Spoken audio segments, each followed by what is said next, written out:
پیش کیا، کارکنان کو پارٹی کے مشن کی یاد دہانی کرائی۔ ناصر حسین شاہ نے کہا پیپلز پارٹی صرف ایک سیاسی جماعت نہیں بلکہ خون سے لکھی گئی جدوجہد ہے۔ قائد عوام ذوالفقار علی بھٹو نے پیپلز پارٹی کی سیاست کو وقار، ہمت اور سچائی کے نئے معنی دیے۔ انہوں نے شہید بھٹو اور بے نظیر بھٹو کی قربانیوں اور عوامی خدمت کو تاریخ میں سنہری حروف سے یاد کیا۔ وزیر بلدیات نے پیپلز پارٹی کے رہنما بلاول بھٹو زرداری کو روشن چراغ قرار دیتے ہوئے کہا کہ وہ شہیدوں کے مشن کو نئی نسل تک پہنچا رہے ہیں۔ ان کے ویژن، سچائی اور عوامی درد انہیں پاکستان کے مستقبل کا مضبوط لیڈر ثابت کر رہے ہیں۔ ناصر حسین شاہ نے کہا پیپلز پارٹی کا نظریہ ہمیشہ خدمت اور عوام کے کھڑے ہونے کا درس دیتا ہے۔ سندھ حکومت کی عوامی خدمت اسی مشن کا حصہ ہے۔ انہوں نے کارکنوں کو وفاداری، قربانی اور بے مثال قرار دیا اور کہا پیپلز پارٹی کے یوم تاسیس کی اہمیت کی روشنی اور مستقبل کی امید کی مانند ہے۔ سینئر وزیر سندھ شرجیل انعام میمن کا پیپلز پارٹی کے 58ویں یوم تاسیس پر پیغام۔ پیپلز پارٹی کے 58ویں یوم تاسیس کے موقع پر سینئر وزیر سندھ شرجیل انعام میمن نے اپنے خصوصی پیغام میں پارٹی کے شہداء، کارکنوں اور قائدین کو خراج عقیدت پیش کیا۔ انہوں نے کہا کہ یہ دن اس جدوجہد کو یاد تازہ کرتا ہے جس نے ملک میں جمہوریت کو ہر دور میں زندہ رکھا۔ پیپلز پارٹی صرف ایک سیاسی جماعت نہیں، ایک عوامی رجحان، نظریاتی تحریک تھی جس کی بنیاد قائد عوام ذوالفقار علی بھٹو نے رکھی۔ بھٹو سے شروع ہونے والا سیاسی سفر محترمہ بے نظیر بھٹو کی شہادت کے بعد بھی پوری قوت سے جاری ہے۔ پیپلز پارٹی نے ہمیشہ اپنے زخموں سے جمہوریت کا چراغ روشن کیا۔ قربانیاں ہمیشہ تاریخ میں سنہری حروف سے لکھی جائیں گی۔ ملک کی خدمت میں پیپلز پارٹی کا کردار بے مثال ہے اور پارٹی طاقت کی نہیں بلکہ انسان کے وقار کی سیاست پر یقین رکھتی ہے۔ انہوں نے کہا کہ پیپلز پارٹی کا سفر عوام کے خواب و توقعات سے جڑا ہے۔ یہی عوامی وابستگی اس جماعت کی سب سے بڑی طاقت ہے۔ نائب وزیر اعظم اسحاق ڈار کا کہنا ہے پاکستان غزہ ان فورس کے تحت فوج بھیجنے کو تیار ہے، لیکن پہلے اس کے ٹی او آرز مینڈیٹ اور کردار کو واضح طور پر طے کیا جائے۔ اسلام آباد میں نیوز کانفرنس کرتے ہوئے انہوں نے کہا کہ فلسطینی مزاحمتی تنظیم حماس کو غیر مسلح کرنا فلسطینی قانون نافذ کرنے والے اداروں کے دائرۂ کار میں آتا ہے۔ پاکستان اس کے لیے تیار نہیں۔ حماس کو غیر مسلح کرنے پر انڈونیشیا نے بھی تحفظات ظاہر کیے۔ اسحاق ڈار نے کہا انٹرنیشنل اسٹیبلائزیشن فورس میں پاکستانی فوجی دستوں سے متعلق پاکستان نے واضح طور پر کہا ہے کہ اسے اقوام متحدہ کی سلامتی کونسل سے تسلیم شدہ ہونا چاہیے۔ وزیر اعظم نے فیلڈ مارشل سے مشورہ کر کے فورس بھیجنے کا اصولی اعلان کیا۔ وزیر خارجہ نے کہا اقوام متحدہ کی درخواست پر افغان عوام کے لیے کھانے پینے کی چیزیں اور انسانی امداد بھیجنے کا فیصلہ آج کر لیں گے۔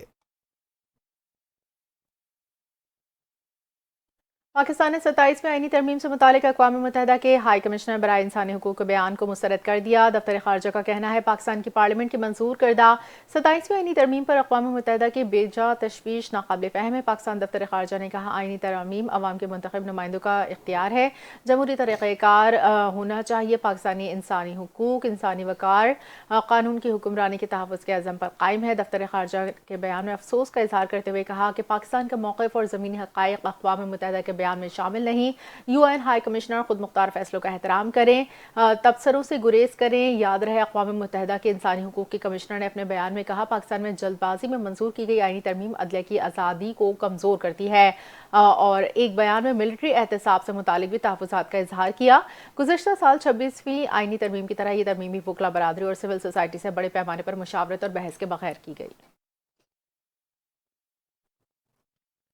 دارالحکومت اسلام آباد کے 3 میگا عوامی منصوبے تکمیل کے قریب۔ ٹی شاہین چوک فلائی اوور، چوک انڈر پاس، فیض آباد انٹرچینج ری ماڈلنگ پروجیکٹس پر کام کی رفتار اس حوالے سے تیز کر دی۔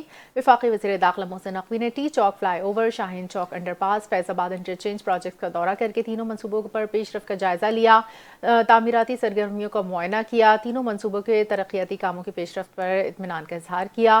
فیض آباد انٹرچینج پر ٹریفک روانی کو بہتر بنانے کے لیے لوپ 1 لوپ 2 کو 3 لین کرنے کی ہدایت کی۔ محسن نقوی نے پروجیکٹس کی خوبصورتی بڑھانے کے لیے دونوں اطراف لینڈسکیپنگ اور لائٹس لگانے کی ہدایت بھی جاری کی۔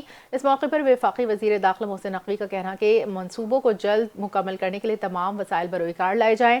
پروجیکٹس کی تکمیل سے ٹریفک روانی میں نمایاں بہتری آئے گی، ٹریفک بہاؤ کم ہوگا، شہریوں کی آمد و رفت کی سہولت ملے گی۔ ٹی چوک فلائی اوور سے جڑواں شہروں میں پنجاب سے آنے والے مسافر بھی مستفید ہوں گے۔ چیئرمین سی ڈی اے محمد علی رندھاوا نے وزیر داخلہ کو تینوں منصوبوں پر پیش رفت کے بارے میں تفصیلی بریفنگ دی۔ ایف بی آر نے مردان میں سگریٹ فیکٹری پر چھاپے کے دوران غیر قانونی سگریٹ کے 62 کارٹن ضبط کر کے فیکٹری کو سیل کر دیا۔ FBI سرائے کے مطابق ان لینڈ ریونیو ٹیم نے مردان میں سگریٹ کی فیکٹری پر چھاپہ مارا، جس کے دوران غیر قانونی سگریٹ کے 62 کارٹن ضبط کر لیے گئے۔ FBI کے مطابق ضبط شدہ سگریٹ پر ٹیکسز ادا نہیں کیے گئے تھے، جن پر فیکٹری کو سیل کر کے مالکان کے خلاف مقدمہ درج کر لیا گیا۔ Cigarette factory senator Dilawar Khan کی ہے اور سیاسی شخصیت کے دباؤ کے باوجود فیکٹری پر کارروائی عمل میں لائی گئی۔ FBI ذرائع کا بتانا ہے وزیراعظم کی ہدایت کے مطابق غیر قانونی فیکٹریوں کے خلاف کارروائیاں جاری ہیں، اس دوران کوئی سیاسی دباؤ قبول نہیں کیا جائے گا۔ دوسری جانب سینیٹر دلاور خان نے بتایا وہ گاؤں نہیں گئے، ان کی اپنی فیکٹری پر چھاپے کے حوالے سے ان کو کوئی علم نہیں ہے۔